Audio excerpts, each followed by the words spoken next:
Have you ever caught yourself doing something you knew wasn't good for you while you were doing it?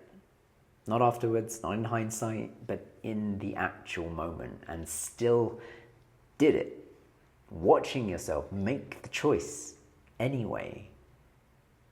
Because I've been sitting with that this week. David, William, Pierce, welcome back. And despite today marking 67 days sober, despite meditating every day, moving my body, eating well, and genuinely feeling like I'm becoming a transformed man, I still caught myself last week slipping into habits I knew weren't serving me. And it reminded me of something important. Awareness alone isn't enough for change. What's also needed is a path, a way, a practice, a disciplined plan of aligned action. I've also been noticing something much simpler. The quality of my awareness changes dramatically depending on how well rested I am. Good sleep and a clear mind seem to go hand in hand. Without them, I notice myself rushing, planning, thinking, living almost entirely inside my head instead of inside my life. This week I've been continuing my study of the 36 tattvas in the Tantric tradition. These are essentially a map of consciousness, of conscious experience, but like any map, it only works if you remember to use it. Otherwise, it's unsurprisingly easy to get lost. Surprisingly. Which led me to another question. What do you do when you realize you're lost in your own mind? Because there's a paradox there. If you could simply find yourself, then you wouldn't be lost. So perhaps self-finding isn't about more thinking. Perhaps it's about leaving the thinking mind altogether. One answer I've been exploring is getting lost in the senses. Not escaping life, but entering it more fully, returning to what I can actually hear and feel, see, taste and smell, allowing the senses to gently pull me out of thought and back into the only place life is really truly ever happening, into the now. One sentence that has stayed with me this week is, "Be ye transformed by the renewing of your mind." And I'm beginning to think transformation isn't just about changing what you think. It's about dipping the tea bag continually until the water becomes more tea than water. Is repeatedly returning your awareness to the experiences that remind you who you're becoming. And that's why habits matter.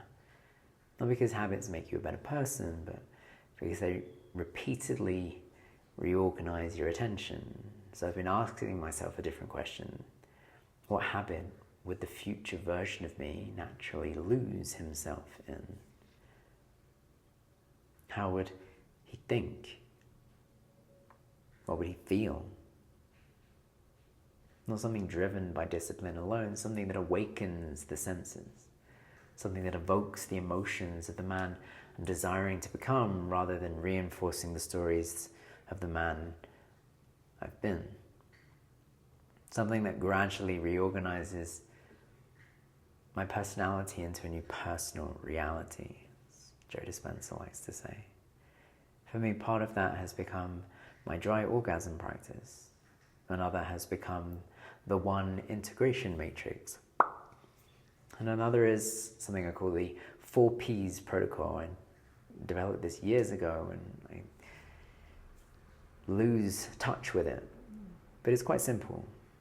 Pause long enough to interrupt the pattern before it runs automatically.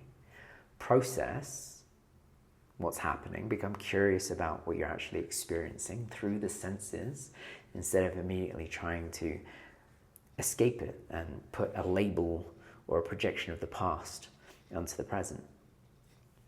Pleasure, find the beauty, gratitude, or aliveness that's already present in the moment, and then press play, dance with life again, because what if transformation isn't something to force, but something to keep returning to.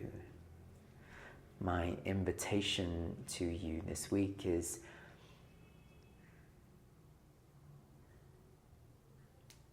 whether you're recognizing that you fall into this category, to understand that a transformed mind is possible. That's what I enjoy doing, helping people change their mind to transform their life, because most people don't need another insight. They already know what they should do. What they're missing is a practical way to interrupt the old pattern and repeatedly return to the person they're becoming. So if that's something you're navigating, follow the link in the description to book a breakthrough call. And I'll leave you with this week's contemplation. Where did life invite you to slow down this week? Where did you find yourself rushing or planning, overthinking, or living inside of your mind? And where did life quietly invite you back into direct experience through your senses? Thank you for being here, and I'll see you in the next transmission. Cheers.